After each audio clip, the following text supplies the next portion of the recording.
ನಮಸ್ಕಾರ ಎಲ್ರಿಗೂ, ನಾನು ನಿಮ್ಮ ಈಶ್ವರೀಶು. ವಿಡಿಯೋ ಕೊನೆ ತನಕ ನೋಡಿ, ಯಾಕೆಂದ್ರೆ ನನ್ ಬಿಟ್ಟು ಇನ್ನೊಬ್ರು ವಾಯ್ಸ್ ಕೊಟ್ಟಿದ್ದಾರೆ. ಇವತ್ತಿನಪ್ಪ ಕೆಲಸ ಅಂತ ಹೇಳಿದ್ರೆ 3-4 ದಿನ ಮಣ್ಣು ಹೊಡೆದಿರೋದ್ರಿಂದ ನಮ್ಮ 2 ಟ್ರ್ಯಾಕ್ಟರ್ ಕೂಡ ಫುಲ್ ಧೂಳು ಹಿಡಿದೋಗ್ಬಿಟ್ಟಿದ್ವು. ಅದಕ್ಕೆ ರೇಡಿಯೇಟರ್ನೆಲ್ಲ ಬಿಚ್ಚಿ ಕ್ಲೀನ್ ಮಾಡ್ತಾ ಇದ್ದೆ.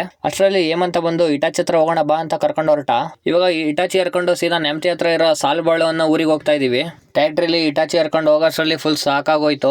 ಅಂತೂ ಸಾಲ್ಬಾಳು ಊರಿಗೆ ಬಂದ್ವಿ. ಈ ಬಿಸಿಲಲ್ಲಿ ಹಣ್ಣು ಸಿಕ್ಕರೆ ಸಾಕು, ನಮಗೊಂದು ಪೀಸ್ ಆಗಲ್ಲ ಅಂತ ಅಂದ್ಬಿಟ್ಟು ಒಂದು ಇಡೆ ಹಣ್ಣನ್ನೇ ಹೆಚ್ಚಿಸಿದ್ವಿ. ಅಲ್ಲಿಂದ ಸೀದಾ ತೋಟಕ್ಕೆ ಹೋಗಿ ಇಟಾಚಿನ ಇಳಿಸಿ ಕೆಲ್ಸಕ್ಕೆ ಬಿಟ್ವಿ. ಇವಾಗ ನಾವ್ ಎಲ್ಲಿ ಹೋಗ್ತಿದೀವಿ ಅಂತ ಹೇಳಿದ್ರೆ ನಾನು ಹೇಳಲ್ಲ, ನಮ್ಮ ಫ್ರೆಂಡ್ ಹೇಳ್ತಾನೆ. ಫ್ರೆಂಡ್ಸ್ ನೋಡ್ರಿ, ಹೊಸ ಟ್ಯಾಂಕರ್ ಬಂದೀವಿ. ಅದಕ್ಕೆ ಟಾಪ್ ಹಾಕ್ತಿದ್ದಲ್ಲ, ಅದಕ್ಕೆ ಸ್ಪೀಕರ್ ತರ ಕುಕ್ಕೋದೀವಿ ಹೊನ್ನಳ್ಳಿಗೆ.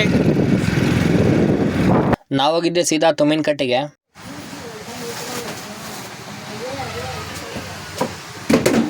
ಎರಡು ಸ್ಪೀಕರ್ ಬಾಕ್ಸು ಮತ್ತೆ ಸಿಸ್ಟಮು ತಗೊಂಡಾಯ್ತು.